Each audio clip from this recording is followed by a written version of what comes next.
Dr. Alan Darlington. It is my pleasure to speak to you today at the 2013 Green Roofs and Walls of the World Virtual Summit. What I'd like to speak to you about is the Canadian perspective of the use of hydroponics in living wall systems, and more specifically, the use of hydroponics in our living wall biofilters. I'm standing here in our head office about an hour outside of Toronto on a snowy winter day in the front of one of our living wall systems. And if you listen carefully, you can hear the water trickling through it. Canadian agriculture has a long history of expertise in the area of hydroponics. One of the greatest production areas for hydroponic vegetables is located about an hour or two from our office here. Really what we've done with our living walls is just taken that well-established technology and integrated it into the living walls. We've just taken a well-established system and adapted it to a new venue. So, I'd like to start off just giving you a quick overview of what I'll be covering in today's talk. Basically starting with a quick basic background to hydroponics and why I feel it's appropriate for its use in living wall systems. And then I'll talk more specifically about our own approach to hydroponics in our indoor air biofilters. I'll follow this with some design issues, both from an architectural and mechanical perspective about integrating hydroponic systems into the built environment.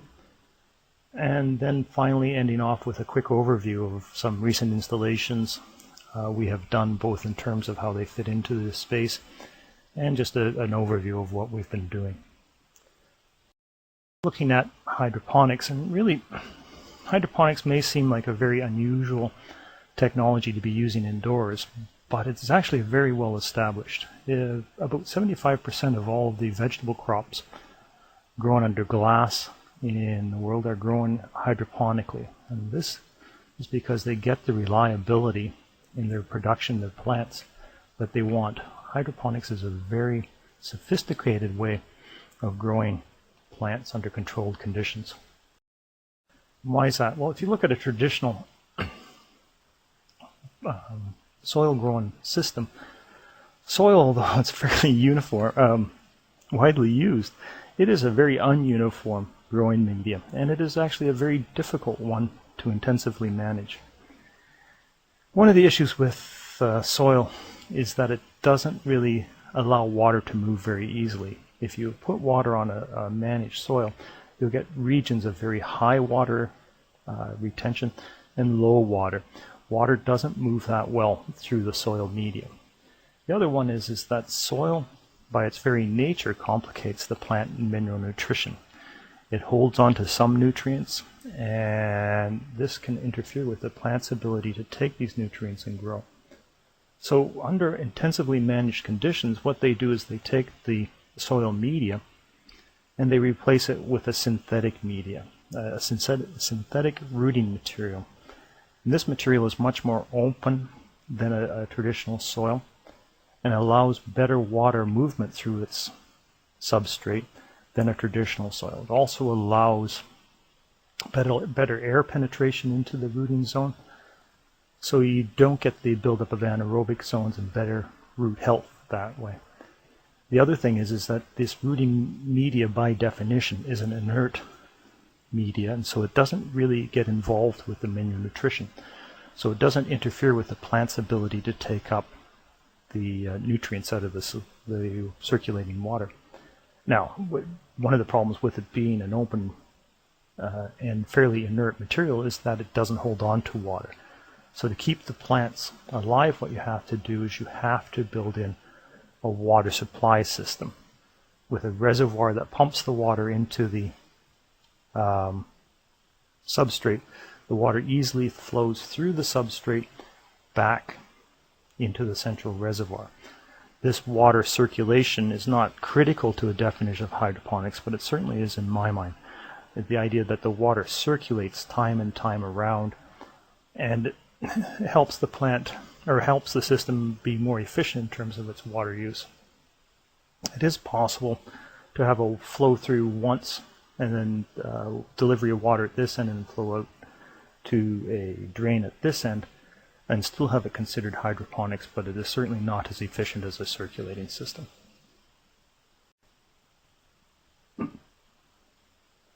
If you look at the use of, or the occurrence of natural living walls, if you go out and look, you'll find there's many areas where you get beautiful plant growth on near or vertical surfaces. One of the most consistent things for these healthy exterior natural systems is an abundance of water. This water is required to keep the plants alive. Whether it's a raging flow or a slow trickle, the plants need to be under a constant exposure of water. With those, though, is that if you're using a loose aggregate or a soil type system, is that constant flow of water weakens it. So you get a flow of soil and you basically lose your vertical surface very quickly. What you find in nature is that when you do have vertical surfaces covered with plants, it tends to be under a flow of water and the plant's securely fastened into a crevice or some sort of pocket that's keeping it from succumbing to gravity. And this is true with soil systems as well, is that we are constantly battling gravity with these soil-based living walls. With time, what happens is that the soil starts to slough and will fall out of the pockets, and will, given enough time, the plants themselves can be pulled out. Because again, the soil is just being held loosely in place, and there's nothing eventually stopping from gravity taking over. The problem with soil systems is the movement of water. Almost all the soil systems that I'm familiar with tend to be arranged in little pockets. There are cells ranging in size from a few centimeters square to probably about 300 millimeters square. But irrespective, there are gaps in between these cells, and that helps form parched water tables. And what do I mean by this? Is that when you start adding water to these systems, what happens is you add water to the top cell, and water accumulates in the cell, but it's very hard to get the water to move. What happens is, rather than jumping across, it will accumulate, forming a water table, and before it actually starts to jump across, frequently this entire cell has to reach field saturation. So you have to keep adding water to fill up that cell to the top, of basically topping it up, before you get any water flowing to the next. Soils are very difficult to have water. They're either wet or they're dry. And so in this case, you have a very wet cell with a little bit of water, and a partially wet cell and a very dry cell. So you add more water again, it flows down, this one becomes saturated before you start getting water down here. So with soil systems, it's extremely difficult to get the flow of water evenly across the face. You'll either have soils that are too wet or too dry. And this can be is countered in some cases by multiple emitters through the system. But even then, what you have is an accumulation of water down in the bottom, and so rather than being the bottom being dry, they are the soaked ones, and the top ones are the ones that are too dry. Very hard to get uniform watering in a soil system. Looking at our hydroponics again, with the current idea of what we're talking about with the soils, it's easy to see how this could be easily modified into a wall system. It is basically taking this horizontal or near horizontal surface and turning it vertical. Here what you have is a vertical hydroponic system with basically just a continuous mat of growth media, water circulating through. There is no barrier to the flow both of the water and of the roots, so it can actually penetrate better and meet the needs of the plants better. If you look at what's happening in the these artificial living walls that we've been putting in, I guess that's one of the points I like to think of, is that we really do tend to make a big deal about naturalizing the indoor space. But nothing could be further from the point. is that these are not naturally occurring systems. There's nothing more natural or less natural than bringing this sort of bulk of plants into the indoor space. And so really it's a very unique condition, and that we're really bringing plants into the workplace where otherwise the conditions wouldn't be favorable to their growth at all. The one thing that we're doing that's quite different is actually using these systems not only as an aesthetic but as a biofilter. And what we're doing there is taking that hydroponics and integrating it into the mechanical system of the building. We've actually taken 3 widely used technologies. The first being biofiltration, which is the passing of a contaminated air or water stream through a biologically active zone where the beneficial microbes break down the contaminants they're exposed to by biological oxidation. They take the contaminants out of the airstream and basically eat them, so there's nothing left at the end of the process. It's a little bit like an activated charcoal filter, but it's a self-cleaning activated charcoal filter because there's nothing that accumulates in a biofilter. The other technology we're using is phytoremediation, which is more of a brownfield technology, but what they find there is that if you have a field that's contaminated with organic waste, frequently if you integrate green plants into it, the contaminants are broken down more quickly. The soil recovers faster. It may be that the plants are actively involved in the breakdown of the contaminant, or they may simply be facilitating the breakdown. And that's what we're taking advantage of here, is the plants facilitating the activity of the beneficial microbes. And all of that is happening in our hydroponic root zone. And that's the third technology that we've brought into this. So basically what we have is a hydroponic vertical wall with a water reservoir at the bottom. Water's lifted to the top of the hydroponics and it trickles down through the root zone and the water circulates.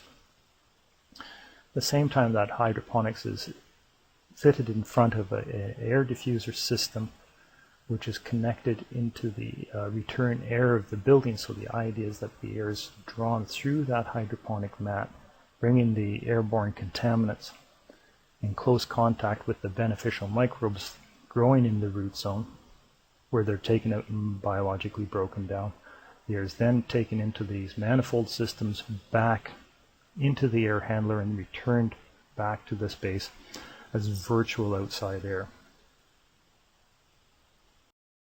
Just a quick statement on the performance of the system. This is some work we did several years ago looking at the performance of a wall, where we compared the air concentration of the contaminants going in generally in the space compared to what's coming out the backside of the filter, the exhaust or the cleaned air, and to the outside. So you can see that we're reducing the contaminant load by almost 75% and putting that contaminant or the cleaned air at the same quality as outside air. And this can have a substantial impact on the overall performance of the building. We can reduce the overall concentration of contaminants by up to 30% with the installation of one of these biofilters.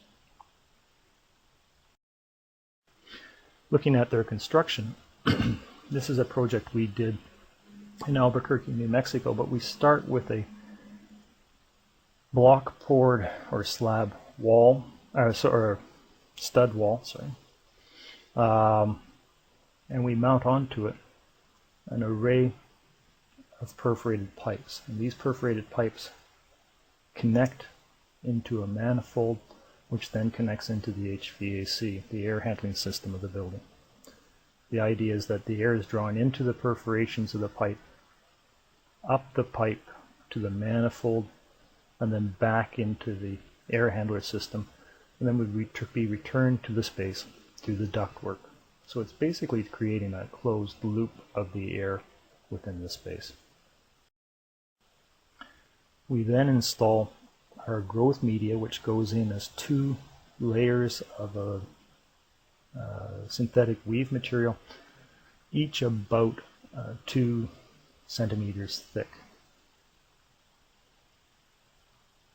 So it's basically creating an almost continuous mat of surface where the plants can grow. This is the planting phase, and what we do is we start with bare-rooted plants produced off the open market. We slice the outer layer of the growth media and place the roots in between the two layers. This is where the water's flowing, is in between those two layers.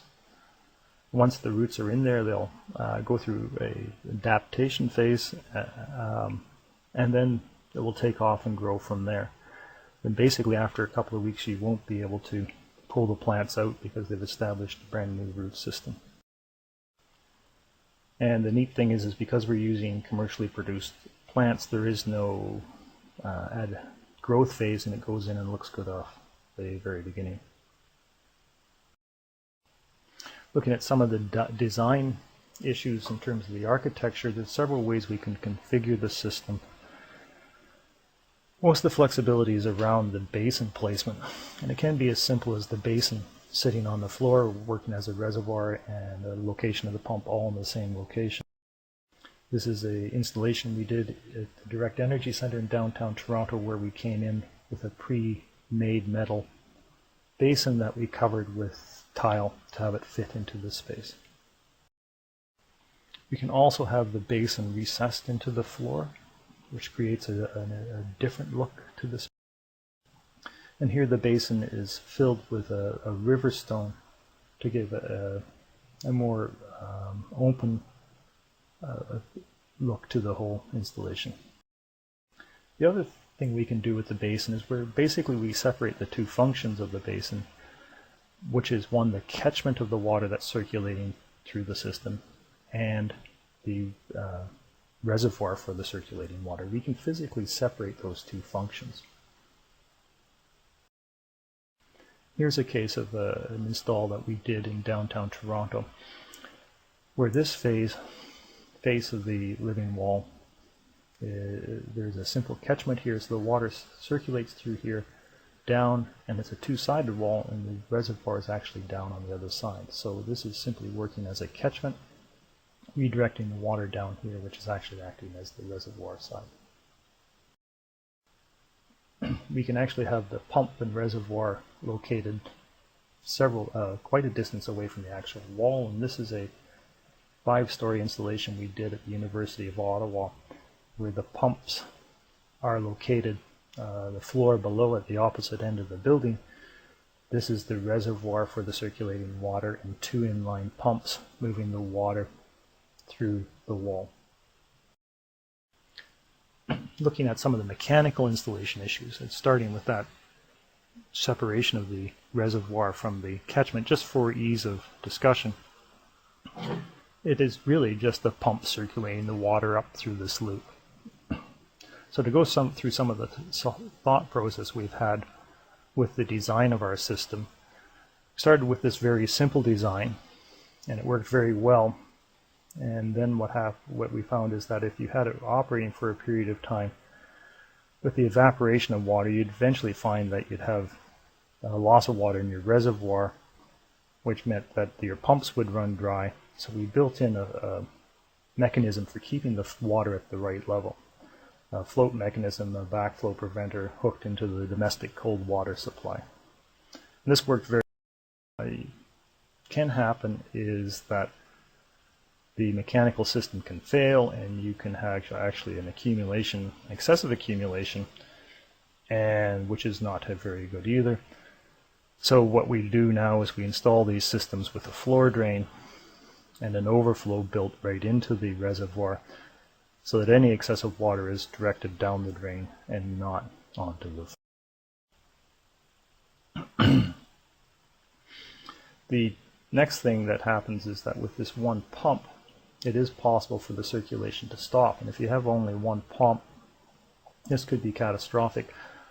Although once established, the plants can go without water for a period of time. If they go for more than a day or two without water, they can have substantial dieback. So if you have a pump failure and you have to wait for a 2-week delivery, then you are in dire straits. So what we've started to do is build second pump built right into the system, configured in a lead leg sort of system, so if one pump fails, you have the other pump automatically there.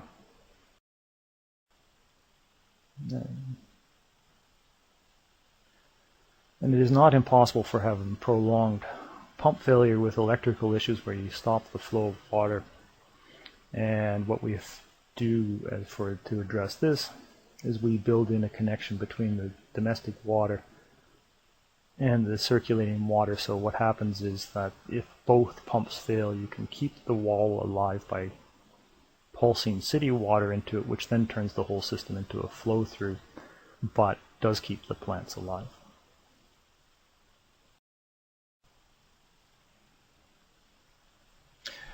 With this configuration, what happens is that over time, with the constant addition of new water and loss of water vapor, you can build up salts to the point where it can be detrimental to the plants. So to avoid this buildup of salts, what we've done is we've integrated a bypass to drain system which takes a certain amount of water and shuttles it down the drain to get rid of those excessive salts. So it enables the better quality control of the water circulating throughout the system. And finally, what we've done is all of this can be integrated into the building mechanical system so that all of these changes can happen automatically rather than having somebody come in and flip switches. The building computer or a computer that we supply ourselves can make these changes automatically. So it increases, hydroponics are a sophisticated system. They require a higher level of engineering and design, but with that you can get higher degrees of control and management. And that's really what it is we're just replacing the manager who would be in there every day checking it out with a control system that can do all of that for us and doesn't have to take weekends off and can look at it after hours. So automation is a key component of successful hydroponics. One of the interesting things that I've found is that we have done installations right across North America, ranging from very northern communities into the American South. Now, this is an installation we did in the interior of British Columbia, about 4, 5, 6 hours northeast of Vancouver in Kamloops. And in the dead of winter it was about minus 15 degrees. But the interesting thing is that irrespective of this, the interior environment where we put our biofilter is fairly consistent, is that the interior conditions are not dependent upon geographical locations. So you get the same temperatures, same humidities, that in any location almost in the world. It's always between 18 degrees and 28 degrees Celsius and between 15% and 60% relative humidity. Variation is in the amount of natural light you get, which is as independent of geography as you can get. It's more of a design issue. And the water quality, the hardness of the water, is the issues that we have to contend with our designs.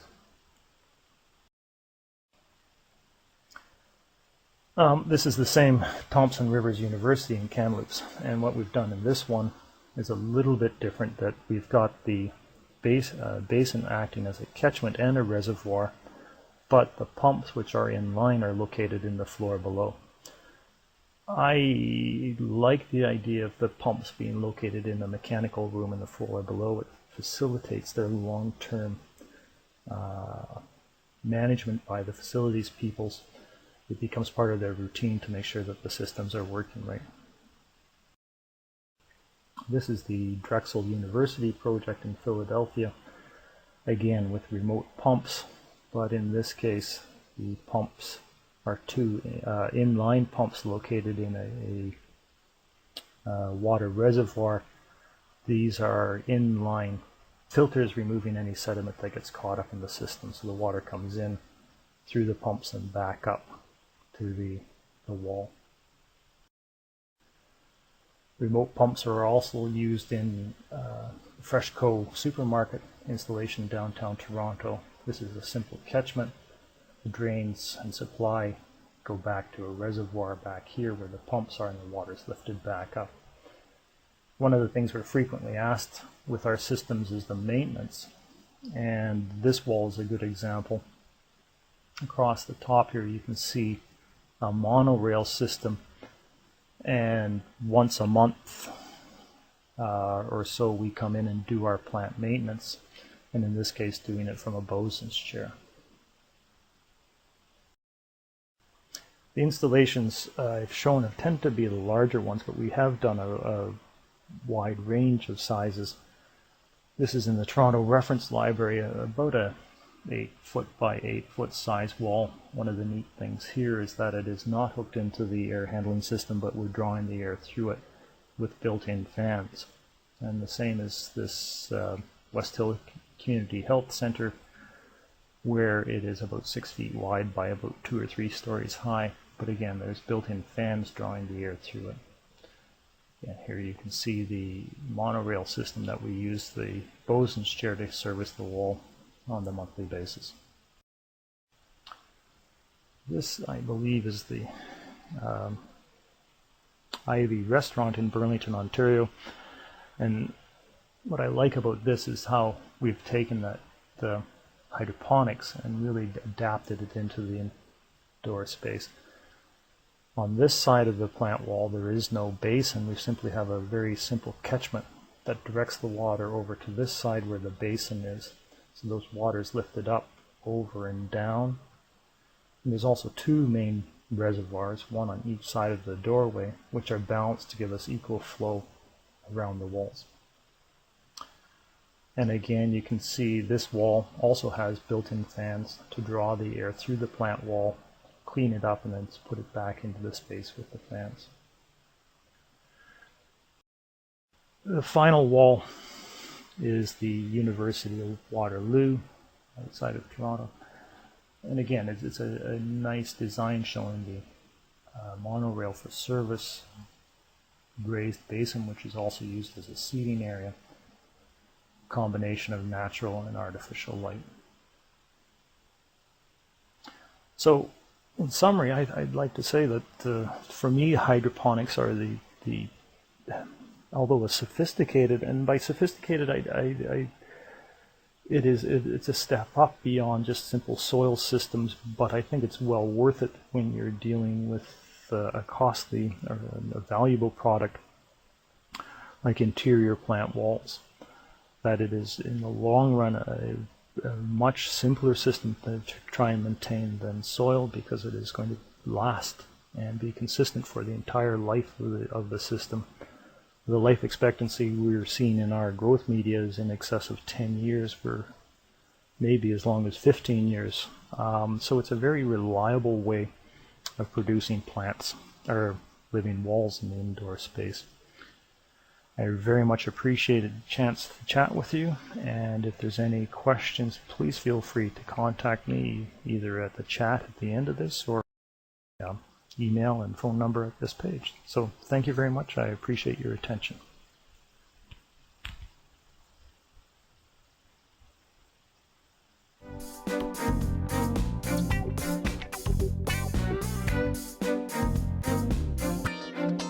Hola, mi nombre es Ignacio Solano, soy fundador de Paisajismo Urbano.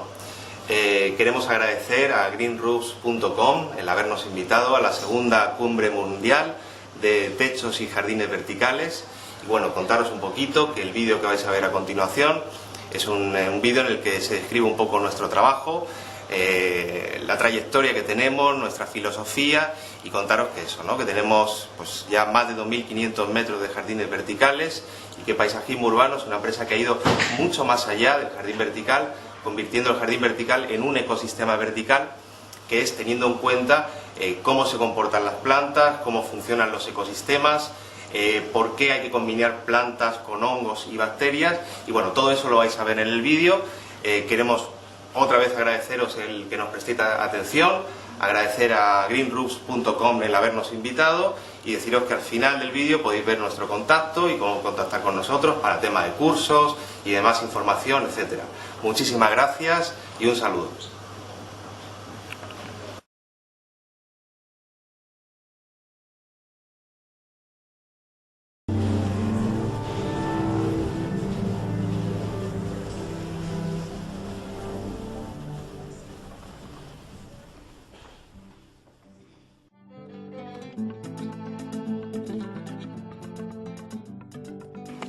Hace algunos meses conocí a Nacho y alucinamos todos porque nos mantuvo toda la noche prendidos, emocionados en un viaje que nos sumergió hablando de plantas.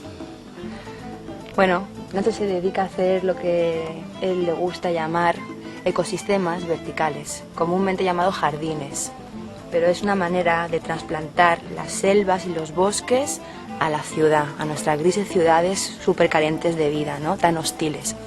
¿Qué tal, Nacho? ¿Cómo te sientes? Genial, vea, aquí rodeado de estas montañas preciosas, cargadas de una energía alucinante, ¿no? Que es la Sierra de Sella, maravilloso. Y Nacho, esta idea tan preciosa de hacer jardines, bueno, ecosistemas verticales, ¿cómo te viene? ¿Cómo nace? Siempre me ha apasionado mucho la naturaleza.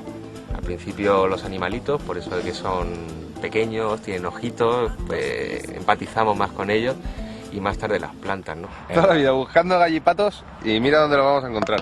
Perdona, no puedo guardarlo. ¿Has visto un gallipato alguna vez?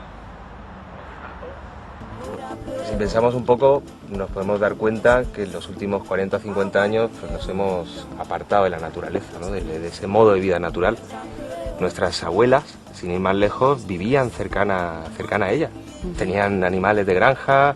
De repente, de golpe y porrazo, después de miles de años de ese tipo de vida sana, espiritualmente hablando, nos lo cambian drásticamente y vivimos en cajas de cemento gris, solos, hacinados, mal, ¿no? Porque es que no comemos nada ecológico, nada, todo está... Pero que esto provoca que esa necesidad de contacto con la naturaleza la suplamos con mascotas. En mi caso, principalmente anfibios y reptiles. Mi obsesión pues era crear esos ecosistemas para reproducirlos con todas las condiciones, ¿no? Para todas esas ranas, serpientes, camaleones. Ese amor mal conducido me enseñó la trastienda del negocio, ¿no? El negocio de las bestias. Todos esos seres cautivos comercializados como mercancía, ¿no? Como meros objetos. Muy triste.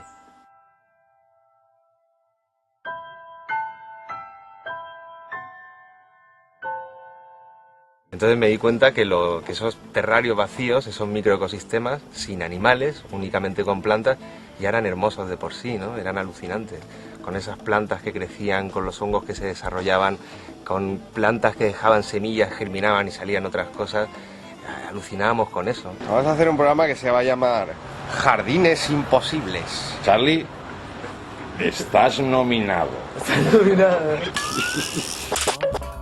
Con el tiempo desperté en mi primer viaje a México, ¿no? Hace ya la friolera de 13 años de esto, con mi gran amigo Roberto Ruiz, que estudiaba monos en la selva lacandona, y comencé lo que digamos un proceso de crecimiento. Claro, este proceso de crecimiento más tarde se convirtió en una obsesión, ¿no? Estuve en las selvas de Brasil, de Madagascar, en Islas de la Unión, norte de Argentina. Recuerdo cuando filmábamos a las tucanetas esmeraldas alimentándose de diosmund. Ver a los monos aulladores comiendo hojas maduras de ficus. Con mi gran amigo descubrimos la libertad de los animales, el aprender a observar para hacerme un naturalista. Comprendí el imprescindible valor del mundo vegetal, las plantas que alimentan, que dan cobertura al suelo, que lo nutren, que sirven de soporte a otras plantas. Pero hemos tardado muchos años de estudio, ¿no? De ir por todas partes estudiando la naturaleza. Desde aquellas flores raras que crecen en las aceras, como dice la canción, a las paredes de estas montañas, a las selvas tropicales. Y finalmente, ¿no? Así es como comenzamos a darle forma a la idea de trasplantar esa recargada arquitectura de los bosques a las ciudades. Empezamos a pedir paredes prestadas, a trabajar en ellas, a ver otros sistemas que había y a desarrollar nuestro propio patente, ¿no? Nuestro propio sistema. A tratar de mejorar, a conseguir hacerlo y al final hacer eso, ¿no? Los ecosistemas verticales, las selvas en la ciudad, que es lo que hacemos, ¿no? ¿Me sigues tú o te sigo yo? Sí. ¿De qué te ríes? Estoy grabando. Espera, Nacho, porque me hace meterme en un mundo entre las plantas. No te quiero meter en un compromiso, pero ¿cuántas especies de plantas hay en la Tierra? Se considera que hay unas 350.000 especies de plantas. De estas 350.000 especies de plantas que hay, usamos algunas de las más antiguas del planeta, como son los helechos. ¿Sabes qué? Lo mejor es que nos vayamos y veamos las diferentes especies que usamos en los jardines. Dale. ¿Vale? Ya iba a cantar y ya me has cortado el rollo, ¿eh? Bueno, pues este helecho es un helecho que crece, se llama helecho de las cuevas. Es un helecho que necesita muy poquita luz. Se llama Dianthus radiatum. Es un helecho muy delicado. Es muy susceptible a los cambios químicos. Entonces, normalmente lo ponemos y lo usamos como indicador. Aquí podemos ver que está maravillosamente sano, con lo cual tenemos un indicador de que el jardín está muy sano. Aquí tenemos esta maravilla de planta que es el ligerón. Es una planta a la que adoro. Es una planta que, aunque es originaria de las estepas rusas, crece por todo el mundo. La hemos visto en Madagascar, la hemos visto en las Islas Reunión, la hemos visto en México, poblándolo absolutamente todo, ¿no? La adaptación de esta planta es una maravilla, ¿no? Seguramente sea de las plantas que nos sacarán del atolladero cuando lo hayamos cargado todo. Vale, ya, pero te llamo... Cualquier parecido con la lista que te pedí sería pura coincidencia, tío. Y Nacho, ¿cuántas especies utilizáis para hacer los ecosistemas? Pues unas 150 especies, que sean ibéricas unas 90, aunque cada vez tratamos de emplear más plantas de la zona. Centrándome un poco, te diré que, por ponerte un ejemplo, que en la Comunidad Valenciana, aquí donde estamos ahora mismo, hay unas 3.200 especies. De estas especies que hay aquí son aproximadamente el 40% de toda la diversidad vegetal de la península ibérica. En este jardín vertical hemos hemos puesto mucha planta mediterránea, trabajando sobre todo con planta de la zona, planta que sea coherente con la jardinería vertical y con la aerojardinería. Podemos ver plantas que son muy utilizadas aquí, como es la lavanda, algunos diversos tipos de romero. Quería justo enseñaros esto. A veces aparecen cosas que nosotros no plantamos, lo que siempre el pópulo ha denominado mala hierba, y nosotros no lo entendemos como tal. Aparecen diversos tipos de dientes de león, y esto es la magia de los jardines verticales, que aparecen muchas cosas que nosotros no hemos plantado en un principio, ¿no? La naturaleza, afortunadamente, no la podemos dominar y se abre paso sola y se abre camino sola, ¿no? Ahí, esas hojitas amarillas me están dando un mensaje muy claro de qué es lo que necesitan. Es como si estuvieran ahí con una pancarta gritando: ¡queremos esto, queremos esto! Pues ahí, ¿no? Vamos, nena, la cámara te quiere, nena. La muevas el... Cago en la mano. Estás en éxtasis, tío, flipando ahí con las cámaras. Y Nacho, yo he estado muchas veces en jardines, los jardines de ciudad, en parques, ¿no? Y me ha llamado mucho la atención porque llegan unas personas, los jardineros supongo que son, arrancan unas flores, unas plantas que hay, como por ejemplo las flores de Navidad, estas rojas, y vuelven a poner en su lugar otras. Sí. ¿Qué onda? ¿Qué quiere decir eso? Hay un negocio muy poco ético en esto, ¿no? De usar la obsolescencia programada con la vida. Volvemos a decirlo, no son mercancía, no se trata de eso. No se trata de traficar con vidas y cambiarlas de un sitio a otro. Al final son plantas. Para nosotros, uno de los sellos de identidad de nuestro proyecto, de nuestra activo, es cuidar la vida, ¿sabes? Las plantas no se cambian cada 3 meses. O sea, nosotros tenemos que mantener, colocar las especies que estén ahí, ¿vale? Y si vemos que alguna falla, es porque nos hemos equivocado en una zona y la tenemos que correr 2 metros. Pero funciona. De hecho, nosotros damos una garantía por escrito de eso. Trabajamos, es nuestra responsabilidad. Tenemos una responsabilidad sobre la vida. Claro que sí. Haces una restriga de estas y una limpia. ¡Te estoy viendo! ¡Te estoy viendo! No se me ve, pero el audio se oye. Nacho, te he escuchado decir mucho el tema de vuestras investigaciones. ¿Me puedes explicar un poquito qué supone esa parte en vuestro trabajo? Pues lo más importante, Bea, es la investigación. Medir, volver a medir, observar mucho, incluso lo que no se ve a simple vista. Recuerdo cuando veíamos las selvas como una enorme masa verde en la que no se discernía nada. Con el tiempo aprendimos a discernir, ¿no?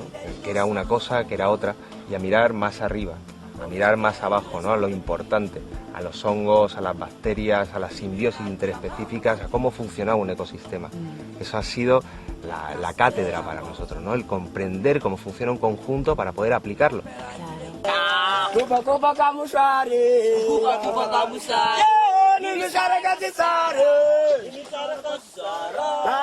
Hemos recorrido muchos países, siempre observando, midiendo, filmando.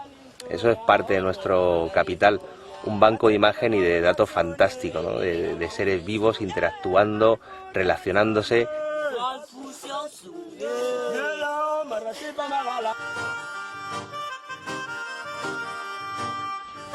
Nuestras investigaciones en esas paredes y barrancos han sido de enorme importancia. Mira, ten en cuenta que donde el hombre no ha podido sembrar o poner ganado es donde nos queda la vegetación original.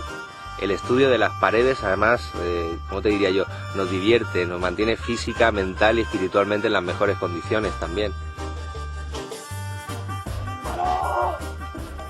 Y puritita curiosidad, ¿vale? ¿Qué tipo de mediciones hacéis, Nacho? Pues lo medimos todo. O sea, medimos desde cómo unas plantas se simbiotizan con otras, es decir, vemos cómo crece una planta mejor al estar asociada con otra, medimos la conductividad del agua, pH, la química del suelo, la acidez del mismo, la cantidad de bacterias, de hongos que hay, lo tenemos todo en cuenta. Qué bueno, porque en realidad cada planta que crece tiene un hongo asociado, ¿no?, que le ayuda a vivir. Sí, es muy importante. Nosotros hemos trabajado mucho, de hecho tenemos una patente, una combinación de hongos y bacterias micorrizas, ¿vale? Sí. Es muy importante eso. O sea, un suelo no es solamente una tierra. En un suelo hay muchísimas bacterias, muchísimos hongos. O sea, probablemente el organismo más grande del planeta sea un hongo. O sea, puede ocupar un bosque entero. Entonces, todo eso hay que tenerlo en cuenta. Por eso te digo que no es jardinería, es biología. Hay que tener en cuenta los factores ambientales, cómo funciona el ecosistema para poder aplicar. Nacho, son todas ahí pequeñicas. Ah, son así de pequeñicas, son como pollicas chiquiticas. Vemos otros intentos por hacer paredes verdes, pero los resultados están a la vista. Esto es el hacer las cosas barato y rápido. No sé cómo explicarlo, la verdad es que es desolador la visión. No sé, se me ocurren palabras soeces, ¿no? Pero puedes vender una porquería envuelta en un papel bonito que te lo van a comprar, ¿no? Es una pena que el futuro de esto se lo cargue esto.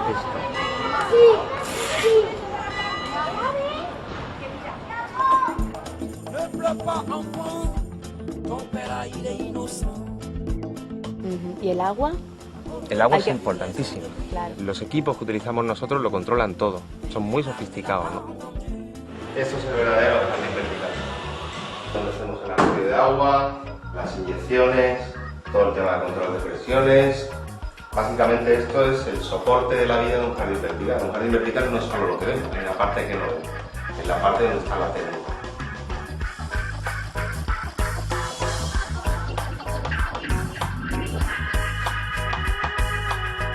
Si hubiera cualquier problema, esta centralita nos va a enviar un SMS avisándonos de cualquier eventual problema que pueda haber. De eso se trata, tenerlo controladito.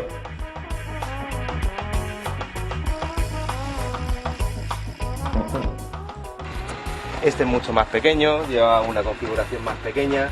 Aquí tenemos todos los equipos que controlan el jardín vertical, ¿no? Y donde les proporcionamos abono, nutrientes, la manera de controlar químicamente el agua, todo el tema de avisadores, alarmas. No todo el agua es igual, la composición química varía mucho. El agua del grifo es un agua que es nociva. Nosotros tenemos que tratar ese agua, dar las condiciones químicas idóneas para que crezcan las plantas. Es decir, imitar al agua de lluvia con los nutrientes que tiene un suelo. Con eso trabajamos. Todo. Eso es lo que tenemos que hacer. Todo. Lo importante es que si sube, va hacia arriba. Si baja, va hacia abajo. Me veo. No me queda claro, ¿no? Y Nacho, ¿cómo se vive el estar en contacto con la naturaleza, contacto con lo salvaje y de repente, a la ciudad, el impacto del ruido, el estrés, la polución, la locura que llevamos todos aquí metidos? La verdad es que los primeros días es pesado, es duro. Ustedes tenían que haber previsto lo de la luz. Ni pajolera idea de cómo funciona. Ser más incompetente en los días de mi vida, ¿eh? ¿Quién paga eso? Bueno, pues esto es el 90% de lo que hacemos. Hay una parte que es menos bonita, que es toda la parte de gestión y de ejecución de obra, que pero hay una parte preciosa que es lo que hacemos nosotros, ¿no? La parte bonita de hacer nuestro trabajo, el diseño, el estudio del lugar, la selección de especies, los factores ambientales, la propia siembra. Esa es la parte bonita de lo que hacemos, pero debemos ser honestos. Tenemos mucha tarea dura y más como tú comentas, ¿no? Porque es un ambiente hostil en el que vivimos. Le hemos donado hasta la furgoneta.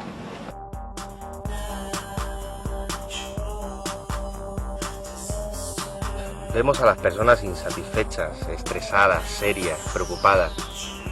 Vivimos encerrados en un ecosistema artificial. El urbanismo no ha tenido en cuenta la especie humana, nuestras necesidades. Nos han apartado de lo natural. Estamos perdidos. Son como niños tontos. Como niños tontos. Lo que hay que aguantar con esta gente, Nacho. Yo me hago El loco, hazte el loco. El calladito, hazte el calladito. Eso, hay muchas personas que no soportan ver un ser vivo. Una abeja, las abejas que son tan importantes, ¿no? Que polinizan las plantas, que sin ellas no podríamos comer. Imagínate, ¿no? Un pájaro, ¿no? Una araña ya ni te digo. O sea, la gente lo que quiere es hormigón, cemento, tenerlo todo limpio, aséptico y vivir así, ¿no? Totalmente desvinculados. Qué ignorancia. Bueno, sobre todo aquí en España, en las costas hemos hecho una masacre, ¿no? Con los urbanismos, urbanizaciones, todas puestas de la misma manera. Las costas nos las hemos cargado. Bueno, las costas, los humedales, las dunas, las montañas. Mira, recuerdo, y no soy tan mayor, cuando yo era chiquitito, en el sitio donde me crié, que cogíamos regaliz del suelo, cogíamos granadas, margaritas, íbamos a buscar culebras, habían humedales, sacábamos, era increíble, ¿no? Era precioso. Sí, ya eso no está, es así. Nosotros queremos reconvertir el urbanismo, queremos, si lo quieres ver así, que nosotros, los animales que aquí vivimos, tengamos las mejores condiciones para nuestra salud física y mental, y la espiritual también. Por ejemplo, ¿en qué reducen estos ecosistemas verticales el impacto de la polución, el estrés, todos los perjuicios de vivir en una ciudad? ¿En qué nos ayudan? Pues mira, te voy a poner un ejemplo. Si una de cada 8 paredes de la ciudad tuviese un jardín vertical, reduciríamos las emisiones de CO2 de una manera increíble. Y lo mejor de todo es que reforestando las ciudades. Con lo que nosotros hacemos se reduce unos 5 grados centígrados la temperatura en el interior de una vivienda. Nos supone un ahorro de hasta 500 euros metro cuadrado. Son un aislante térmico, un aislante acústico. Es decir, aislante acústico estamos hablando de menos 8 decibelios. No consumen agua, es un circuito cerrado de agua. Eso lo tenemos muy en cuenta, ¿no? Es un bien escaso que hay que ahorrar. Mira, por ejemplo, un edificio de 4 plantas con un sistema de unos 60 metros, o sea, puede filtrar unas 40 toneladas de gases al año. El mismo sistema por metro cuadrado es capaz de procesar 15 kilos de metales pesados, unos 130 gramos de polvo. Es alucinante. Hombre, pues yo, fabuloso, es precioso. Es precioso. Y la segunda fase donde yo voy ahí, quisiera que lo pusieran igual. Porque está muy bonito. Muchos los beneficios, Bea. Lo mejor de todo esto es que encima habilitando espacios no usados, ¿no? Perjudiciales, ¿no? Las paredes muertas. Para mí es el reciclaje total. Es devolverle a la naturaleza lo que le hemos quitado a golpe de cemento, de martillo y de obra, ¿no? Es hacer un mundo mejor para ser un poquito mejores personas, ¿no? Para heredar un mundo mejor, ¿no? Que el hecho de haber heredado un mundo enfermo no nos da el derecho a entregárselo así a nuestros hijos.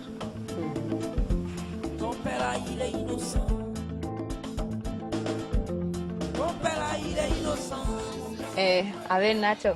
No, perdón. 1, 2 y 3. Y Nacho, después de estos años de curro, de encontrar la manera de ganarte el pan haciendo lo que te gusta, de una manera tan honrada, tan limpia, ¿no? Encontrar a la gente de tu corazón, de tu tribu, para llevar a cabo esta reforestación de las ciudades, viajar por dentro, viajar por fuera. Este balance, ¿cómo lo resumes con letras doradas, ¿no? De qué es lo que más te ha gustado, lo que más te ha llenado. ¿De qué te sientes orgulloso? Sería difícil decir una sola cosa, me llenan muchas cosas. Lo primero es el resultado, es ver que podemos hacer una maravilla, ¿no? Donde la gente interactúa, donde la vida crece, prolifera, que se mantiene, que es sostenible, que no gasta agua.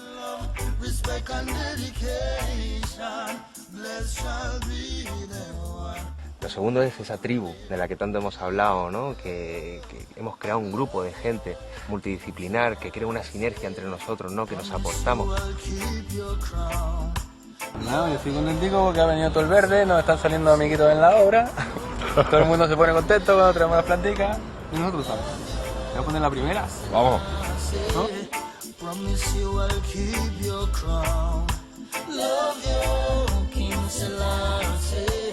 No man will bring me down. Live in love and life shall bloom. God is waiting here. Don't be scared where you going, 'cause you don't live nowhere. Simple people, simple life, and we don't seek perfection.